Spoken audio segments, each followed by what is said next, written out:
Welcome back, everyone. And this time, it is not for UFC event and not for UFC Fight Week, since there was no Fight Week this weekend. But expect me to speak about Fight Weeks next week, actually, when there's UFC 302.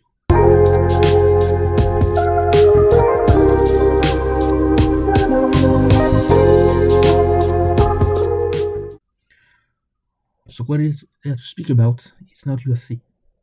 Well, if you don't know about the other companies, sorry, in which MMA is a main attraction, and we're going to speak about PFL, one I spoke about like a year ago, and Bellator.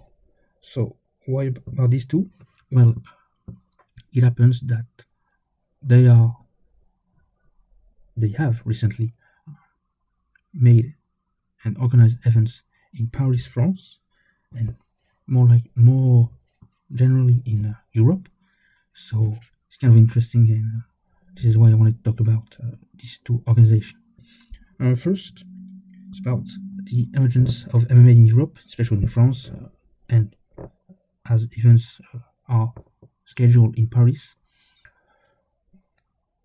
I am kind of waiting, maybe for UFC, and I quote pay-per-view quote in France. Like a UFC, I don't know, 307 or 312, I don't know. So this is what I'm expecting and waiting for. This is because the success of all the events, UFC Paris, PFL Paris, Bellator Paris. There's also was something like KSW in Paris or in Europe. I don't remember exactly, but it was something like that. And KSW is like a kickboxing organization. So yeah, I'm expecting a lot more MMA in Paris, maybe in Europe, and maybe more covered because like I haven't seen all the shows that took place in Europe, and I should because it's close. There was another thing I wanted to mention. We got Cedric Doumbé, the rising star, the top star at the moment, getting back in the win column. So I have a question. Well, I have a question.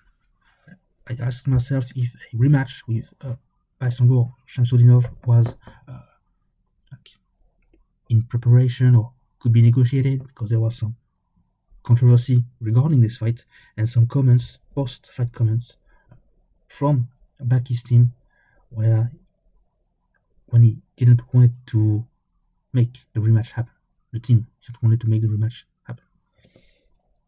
Now with the win, Cedric Doumbé is not legitimate, but I would say in a good position to push that rematch. Obviously, he's very good with social media, and it would take no time for him to kind of win back the fans' appreciation, because it was a letdown when this whole campaign he had where he was selling the fight like a first round knockout for him, and it happened with a very weird third round stoppage or second round stoppage.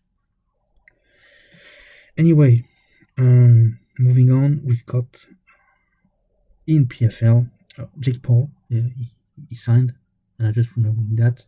So same thing as events are more and more successful. PFL, of course, not getting good image, but being more famous because of the fights and the fighters. Are we going to see Jake Paul in the cage soon?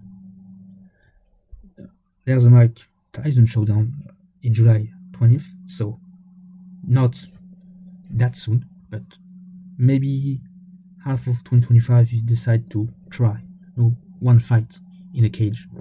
So yeah, I'm expecting that. Of course, I don't want to limit him to the boxing world. I think he can do more, and I don't want him to rush or anything. Could be like many athletes or celebrities that tried MMA and just got destroyed in the octagon. There's another boxer that is signed to PFL, and his name is Francis Ngannou.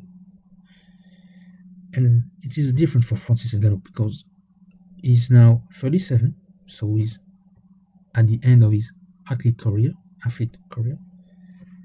but he still wants to box. That's okay because he's. I think he had maybe like 5 good years still. I think it's my opinion. But he intends to keep boxing.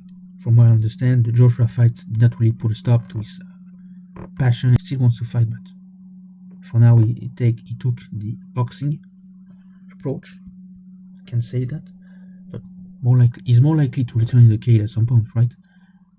I'm just wondering when this is going to be, because since he's 37 and he intends to keep boxing, maybe for 1 or 2 years more, 1 or 2 more years, maybe he's going to be too old and therefore not met the expectation PFL official had when they signed in this deal, this famous deal that was not kind of a creative control, but something like that, a position of power and a lot of advantages that other companies, other organization of MMA did not want him to give him, not wanted to give him.